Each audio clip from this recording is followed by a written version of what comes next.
Hey guys, what's up? Welcome back to Force Strategy Gaming, and welcome back to another installment of Player Cam. Here at Player Cam, we're going to be looking at games through the eyes of your favorite players. So let's jump right into this particular video. In this video, we're going to be looking at the game through WhiteRa vision, and our opponent here in this video is going to be MadFrog. So let's jump right into the vision of DuckLoadRa, also known as WhiteRa if you followed him through the beta at all.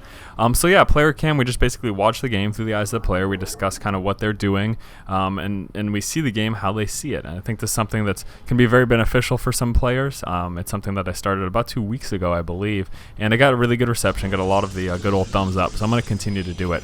Now, I also want to let you guys know before we get too far into things here, before things get too involved, that I'm going to be trying to release kind of a steady schedule for you guys. Now, I know we've got a few different variants when it comes to video types. We've got those typical strategy videos, which is just the 1v1 strategies for you guys who like to play in the 1v1 ladder. I also just really started thinking about, and I'm going to really dive into doing the team strategies.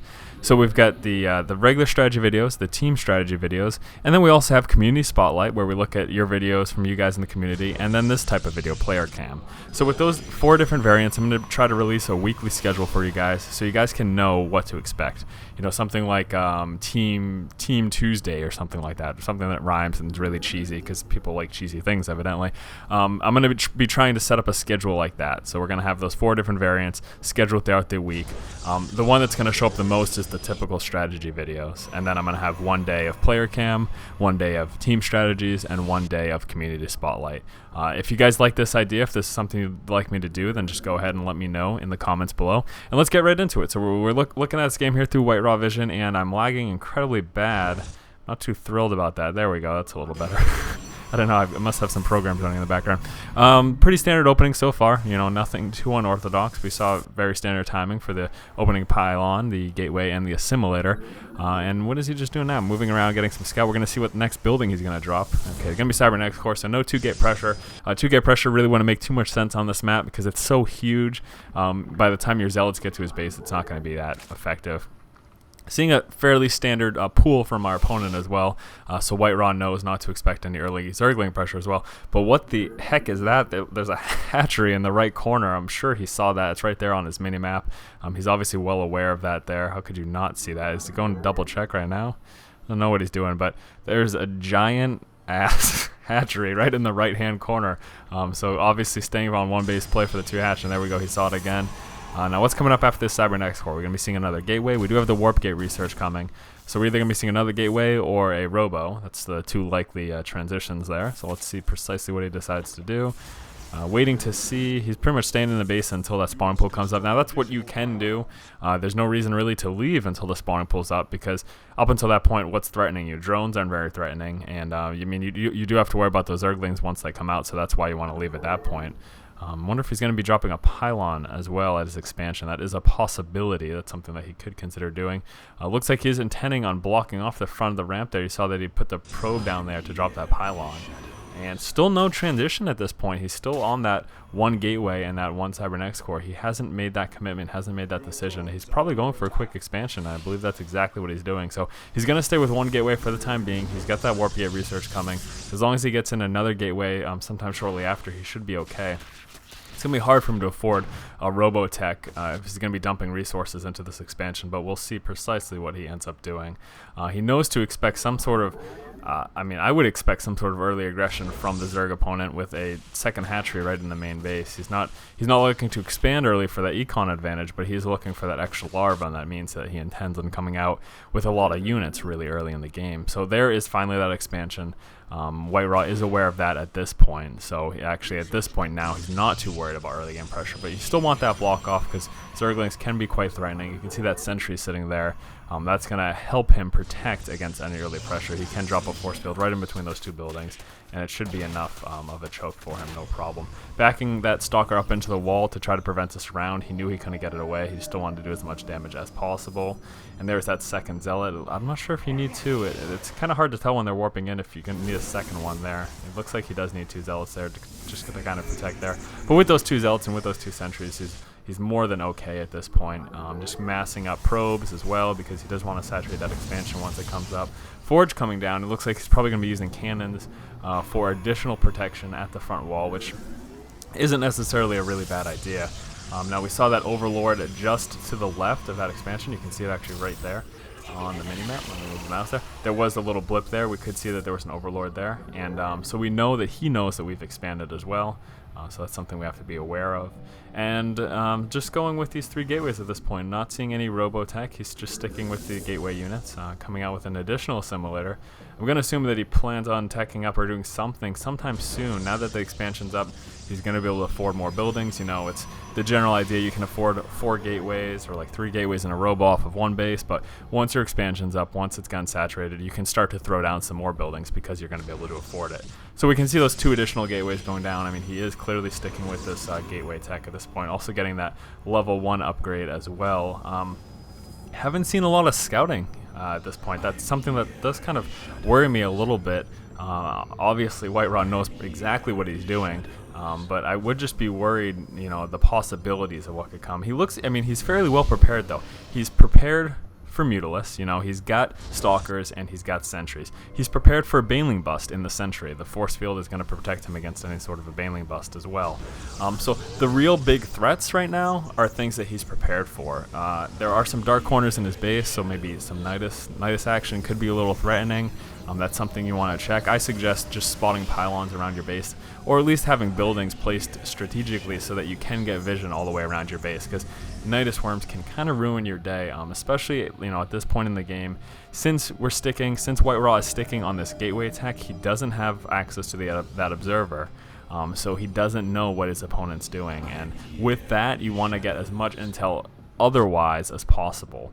Now we can see moving out at this point, he did place that pylon right there in that choke between those 2 gateways, so he's actually going to, instead of keeping zealots there, oh wow, so there's the Nidus worm right in WhiteRa's base. Now what is his decision going to be at this point? He's obviously moving his probes away to try to prevent losing them to those Zerglings.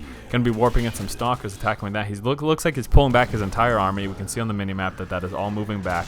So instead of pushing forward with engagement, he decides to pull back, try to defend.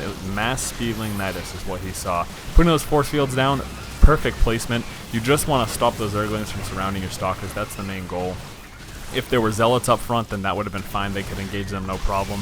But with those Stalkers, you definitely want to prevent the Zerglings from getting us around. So you try to cut off any access. And WhiteRa is losing a lot of buildings here. Placing a few pylons right by his natural choke. I'm going to see precisely what he intends on doing with that. Definitely going to want to get rid of that Nidus worm as soon as possible. And there's 2 of them even, so he's in a real bit of trouble. Might see some force fields here to prevent those surrounds. Does he have enough energy? He does, but not using them. So he just decided to micro his Stalkers instead of using the force fields to prevent surrounds. Need to get rid of that Nidus. Definitely need to get rid of that Nidus. What is he going to do? 2 pylons warping in some Zealots. Zealots obviously going to help against those Zerglings. Now, at this point, we could worry about a transition. You know, we're preparing for Zerglings. We're getting units to defend against Zerglings, and we're worried about any possible transition he might make to counteract the fact that we're going Zergling counter for units. Blocking off the ramp to his natural right there as well. And warping in some units to the center field with that pylon they had placed there. So excellent. It looks like he's just going for a counter push. He's under the assumption right now, WhiteRa is under the assumption that his opponent kind of threw everything he had into that, and that's a pretty good assumption. There was a lot of Zerglings there, and there were 2 Nidus worms. That seems like it's kind of a give it everything you got move. So with that in mind, WhiteRa is going to be pushing out, try to see as much damage as he can do. Really strong spot here. Once those sentries come up, we can force field that ramp and take out that natural without any difficulty. If we started to see Zerglings streaming down, that's exactly what you would want to do.